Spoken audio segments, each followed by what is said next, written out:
आज का टॉपिक है रेगुलेशन ऑफ लैकोपेरॉन। कल हमने जीन अभिव्यक्ति का नियमन टॉपिक पढ़ा था, जिसमें हमने जाना था कि प्रोकैरियोट्स और यूकैरियोट्स में किस प्रकार से जीन अभिव्यक्ति का नियमन होता है, और उसमें ओपेरॉन शब्द आया था। तो जिसके लिए मैंने बताया था ओपेरॉन, और उसका एक बेस्ट एग्जांपल है लैक ओपेरॉन। बोर्ड पेपर के लिए बहुत इम्पोर्टेंट होता है ये। तो उस लैक ओपेरॉन का रेगुलेशन किस प्रकार होता है वह इस टॉपिक में हम समझेंगे। तो सबसे पहले हम जान लेते हैं ये ओपेरॉन क्या होता है, उसके बाद लैक ओपेरॉन समझेंगे, क्योंकि लैक ओपेरॉन ओपेरॉन का ही एक एग्जाम्पल है। तो ओपेरॉन कुछ नहीं है, एक सिस्टम है, अरेंजमेंट है, जिसमें पॉलीसिस्ट्रॉनिक जो जीन्स होते हैं, पॉलीसिस्ट्रॉनिक जीन्स ये मैं बता चुका हूँ क्या होते हैं। पॉलीसिस्ट्रॉनिक जीन्स जो होते हैं वह एक प्रमोटर द्वारा तथा नियामक जीन्स, जिन्हें हम रेगुलेटरी जीन्स भी कहते हैं, द्वारा नियंत्रित किए जाते हैं। एक व्यवस्था होती है, एक अरेंजमेंट होता है, एक सिस्टम होता है, जिसमें पॉलीसिस्ट्रॉनिक जीन्स का मतलब कई प्रकार के जीन्स उसमें होंगे जो कई कैरेक्टर्स को कंट्रोल करेंगे। एक कैरेक्टर को भी करने वाले हैं, कई कैरेक्टर्स को भी कंट्रोल करने वाले होते हैं।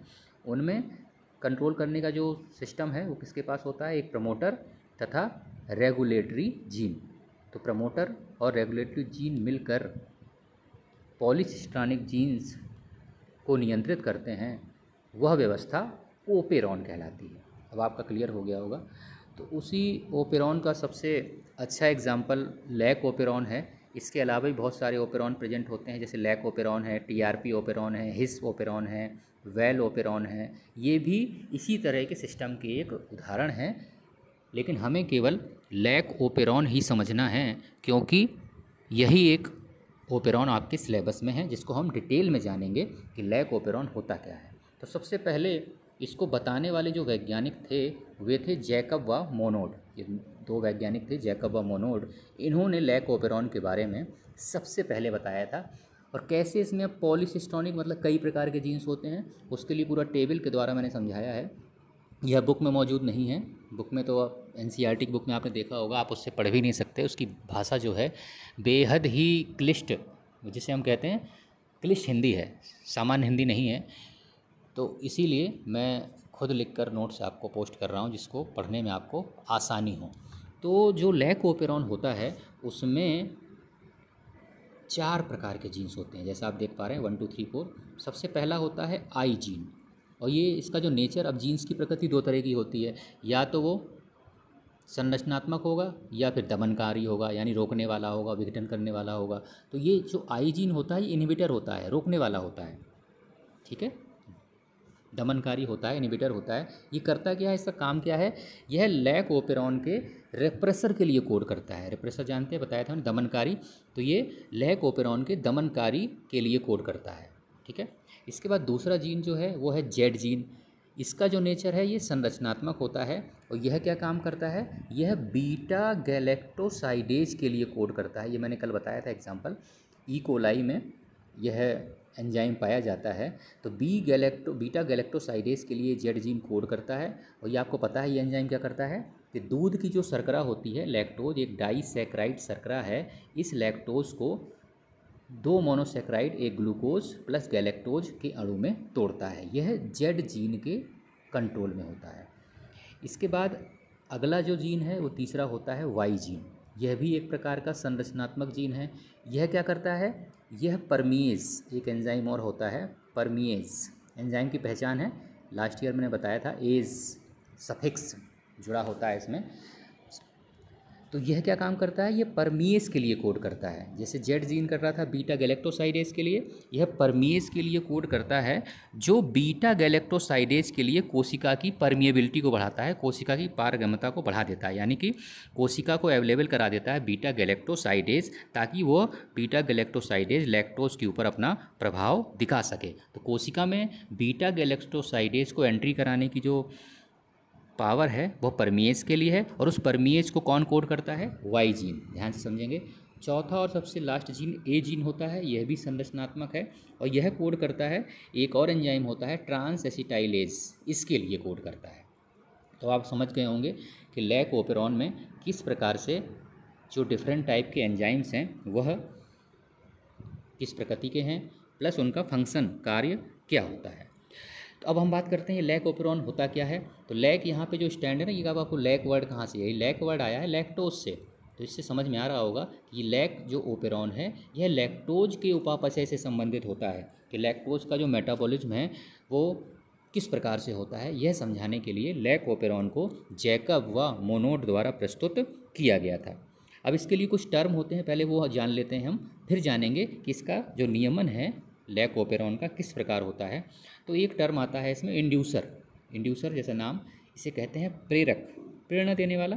तो लैक ओपेरॉन के लिए जो लैक्टोज होता है यही एक प्रेरक की भांति कार्य करता है, क्योंकि अगर लैक्टोज उपस्थित नहीं होगा कोशिका में तो ना ही लैक ओपेरॉन प्रारंभ होगा, ना ही वह लैक ओपेरॉन समाप्त होगा। यानी उसके प्रारंभन और समाप्ति को जो नियंत्रित करता है वह लैक्टोज ही है। तो लैक ओपेरॉन में लैक्टोज एक इंड्यूसर या प्रेरक की भांति कार्य करता है, यह याद रखेंगे आप। इसके बाद है दूसरा पॉइंट कि लैक्टोज जो है जीवाणु के वृद्धि माध्यम में उपलब्ध हो जाता है। यदि लैक्टोज मिल जाता है, क्योंकि लैक्टोज जब तक नहीं होगा लैक ओपेरॉन वर्क नहीं करेगा। शर्त यह है कि उस जीवाणु के माध्यम में कार्बन का कोई अदर स्रोत नहीं होना चाहिए। कार्बन आप जानते हैं एटॉमिक नंबर 6, इसके अलावा कोई और स्रोत इसमें नहीं होना चाहिए। आपके पास इसका तो जैसा कि मैं बता रहा था कि अगर लैक्टोज जीवाणु के वृद्धि माध्यम में उपलब्ध हो जाता है, लेकिन शर्त यह है कार्बन का कोई और स्रोत उपस्थित नहीं होता है, तब परमेज एंजाइम काम करता है जो कोशिकाओं के भीतर स्थानांतरित करने के लिए लैक्टोज को हेल्प करता है। यानी कि परमेज द्वारा लैक्टोज कोशिकाओं में स्थानांतरित हो जाता है, ट्रांसफ़र हो जाता है। तो जब परमेज की उपस्थिति हो जाती है और लैक्टोज के कोशिकाओं के भीतर स्थानांतरित हो जाते हैं, तो उसके लिए लैक ओपेरॉन के जो एक्सप्रेशन का जो लेवल है हमेशा लो दिखाई देना चाहिए, लो रहना चाहिए। अगर ये लैक ओपेरॉन का लेवल हाई हो जाएगा तब लैक्टोज किसी भी तरह का कार्य नहीं करेगा। ये कंडीशन है, ये इंपॉर्टेंट पॉइंट है, इसको आप याद रखेंगे कि परमेज की उपस्थिति और लैक्टोज के कोशिकाओं के भीतर स्थानांतरित होते रहने के लिए लैक ओपेरॉन के एक्सप्रेशन का लो लेवल हमेशा उपस्थित रहना चाहिए। अब हम जानते हैं कि किस प्रकार जो लैक ओपेरॉन है इसका नियमन होता है। तो दो तरह से इसके नियमन को हम पढ़ेंगे कि पहला, अगर इंड्यूसर, तो इंड्यूसर यहाँ पे हमारा क्या है, लैक्टोज। ये लैक्टोज इंड्यूसर है, प्रेरक है। जब यह अनुपस्थित हो, मतलब उपस्थिति नहीं हो, तब लैक ओपेरॉन कैसे काम करता है, कैसे उसका नियंत्रण होता है हम जानेंगे। तो ये यहाँ पे आपको लैक ओपेरॉन दिखाई दे रहा है, जो रेक्टेंगुलर बॉक्स में दिखाई दे रहा है, लिख भी रहा है यहाँ पे in the absence of inducer. तो इसमें प्रमोटर रीजन भी होता है, और उस प्रमोटर रीजन के बाद देखिए आई जीन दिख रहा है आपको, ZYA, और ये ऑपरेटर रीजन है, और ये प्रमोटर के साथ ये ऑपरेटर जुड़ा होता है। और इसके द्वारा आई जीन का काम मैंने बताया था, रिप्रेसर के लिए कोड करता है। रिप्रेसर यहाँ पे कौन सा है, mRNA, और फिर mRNA रिप्रेसर को बना देगा। तो प्रेरक की अनुपस्थिति में क्या होता है, आई जीन, जो आई जीन है इसका ट्रांसक्रिप्शन होता है। ये आप देख पा रहे हैं, इसको मैं फिर से हटाता हूँ। आई जीन का जो होता है ट्रांसक्रिप्शन होता है, ये आई जीन दिखाई दे रहा है, और रिप्रेसर mRNA का निर्माण करता है, और जो ट्रांसलेट होगा, ट्रांसलेशन आप पढ़ चुके हैं, वो रिप्रेसर बनाता है। ये पहली प्रोसेस होती है।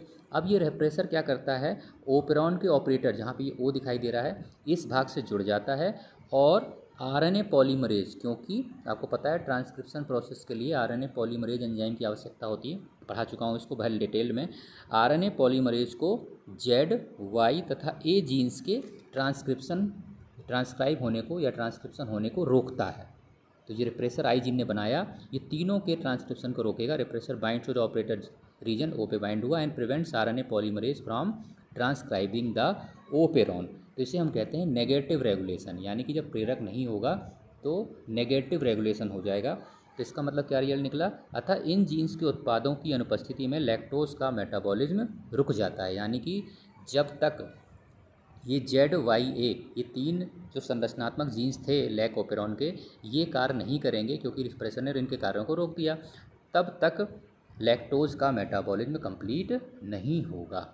अब आते हैं हम आगे कि जब प्रेरक उपस्थित हो तब क्या होगा।